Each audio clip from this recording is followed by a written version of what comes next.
par cette froide journée d'hiver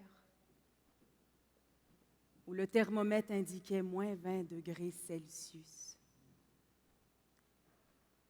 Valise à la main, nous sommes entrés, l'enfant et moi, dans le taxi afin d'entamer un voyage d'une importance capitale à nos yeux.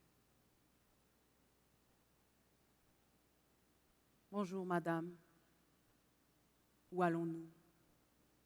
A demandé le chauffeur de taxi comme à l'accoutumée. Déposez-nous à l'aéroport. Il n'a pas démarré, pas tout de suite. Attendons une autre personne que moi parce que j'avais dit « déposez-nous ». Lui ne savait pas qu'elle était déjà dans la voiture, cette autre personne. Car seul moi pouvais la voir. Alors j'ai souri et je lui ai fait gentiment signe de démarrer. Bien, madame. Assise derrière le chauffeur, me voilà en direction de l'aéroport Pierre-Elliott Trudeau de Montréal. Je retournais enfin voir ma mère en Afrique. Après avoir passé plus de 10 ans dans la séduisante ville de Montréal, j'aurais espéré un retour plus joyeux. Mais j'accueillais les circonstances telles qu'elles étaient. J'avais tant attendu ce moment. Je l'avais tant rêvé même. Je m'imaginais cette Afrique que j'avais laissée derrière moi, celle où les valeurs les plus importantes étaient la solidarité, le partage et le respect. La voilà, l'Afrique authentique, à laquelle je pensais chaque soir avant de m'endormir, celle qui me manquait plus que tout au monde. Une Afrique où la solidarité et le partage étaient un réflexe en raison de nos liens sociaux très solides, venant de grandes familles qui se fréquentaient et se soutenaient régulièrement. Une Afrique où l'enfant est éduqué par la communauté, ce qui forgeait le respect. Pas cette Afrique qu'on nous montrait à la télé avec des guerres, la misère et la famine. Dire que quelques heures auparavant, j'arrosais une plante et je me retrouvais maintenant dans un taxi pour m'envoler vers l'Afrique. Cela est arrivé suite à l'appel que j'avais subitement reçu. L'on m'annonçait que ma mère venait d'être hospitalisée d'urgence. Ces terribles douleurs à la tête s'étaient aggravées dernièrement et sa tension, elle, avait augmenté d'un cran. J'avais les yeux plongés dans le vide car j'avais déjà pleuré toutes les larmes de mon corps. Avec tous nos moments passés au téléphone, elle m'avait toujours rassuré que tout allait pour le mieux. En réalité, toutes les fois où nous nous étions parlé, rien n'allait pour elle. Mais elle demeurait muette, sans doute pour ne pas m'inquiéter. De mon côté, je m'amusais à lui raconter des histoires qui semblaient lui faire du bien. Je lui avais même promis d'écrire un livre pour elle que je lui lirais chaque fois qu'elle en aurait besoin. Cela m'a pris des années pour réaliser cette promesse. Maman y tenait et elle me le rappelait souvent. Ce livre était à présent là et je m'apprêtais à lui faire la surprise dans quelques jours. J'étais en route vers l'aéroport à le serrer très fort dans mes bras jusqu'à ce que j'arrive et que je puisse enfin lui remettre. En y repensant, j'aurais préféré de meilleures circonstances. Alors, en arrivant à Montréal, il y a 10 ans, un oncle qui y vivait depuis 20 ans m'avait donné à l'époque un conseil que j'ai bien écouté. « Ici, seul le travail paye », m'avait-il dit.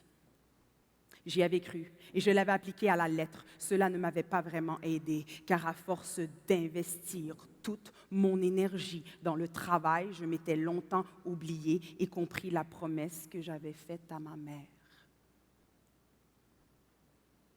À Montréal, je m'étais créé une petite place. Du moins, j'avais dû me former et forger mon mental pour la prendre, cette place. Il y a eu une période de ma vie où les choses n'allaient pas du tout. J'avais des problèmes au travail et dans la vie en général. J'évitais d'inquiéter ma maman avec tous mes tracas. Alors je m'enfonçais dans le travail, jour et nuit, sans relâche. La routine s'était chargée de me rendre la vie misérable. Je n'avais plus rien pour moi. Des douleurs musculaires en passant par l'insomnie et le manque de motivation à la perte de concentration. Le médecin que j'avais consulté m'avait conseillé de me reposer, sans quoi je courais définitivement à ma perte. Au travail, il n'avait pas eu d'autre choix que de me laisser partir, isolée de tout, dans mon studio. Les conversations téléphoniques avec ma mère et les soirées d'insomnie où je me parlais à moi-même étaient devenues ma nouvelle routine. Sous le poids du travail sans relâche, j'ai découvert la signification du mot épuisement. Tout ceci a été une révélation pour moi, car j'y ai fait une rencontre qui a transformé ma vie. En réalité, nous avons tous fait une rencontre qui, un jour, influencé dans un sens comme dans un autre, notre vie à jamais. Cette rencontre nous brise avant de nous forger. À travers elle, nous apprenons à reprendre le contrôle de notre vie afin de nous réaliser pleinement, et ce, dans toutes les sphères. À elle seule, elle nous rappelle que nous sommes la personne la plus importante du monde. Ce dont je parle ici, c'est la rencontre avec l'enfant au fond de nous qui y reste tapi pendant que nous grandissons. Cet enfant, il est à l'intérieur et il nous regarde, puis nous observe avec toute son innocence, avec la force et l'amour nécessaires pour notre bien-être. C'est le reflet de nous-mêmes, de ce que nous sommes en venant au monde, avant que la vie et les expériences ne nous changent. Et si je devais lui donner un nom, ce serait l'enfant derrière le miroir. Chacun d'entre nous finit toujours par le rencontrer à différents moments de sa vie. Aussi mystérieux que cela puisse paraître, il se pointe le bout du nez au moment où l'on ne s'y attend le moins. Pendant que je repensais à toute cette histoire dans l'embouteillage du trajet vers l'aéroport, j'ai constaté que le chauffeur cherchait à croiser mon regard à travers le rétroviseur. On aurait dit qu'il voulait me demander de quoi parlait le livre que je tenais si fort contre mon cœur, comme s'il s'agissait d'un véritable bébé. Et si j'avais à lui répondre, je lui dirais que derrière ce livre, il y a l'histoire d'une adulte qui a vu sa vie prendre un tournant majeur grâce à une rencontre. Celle avec l'enfant derrière le miroir. Une rencontre décisive.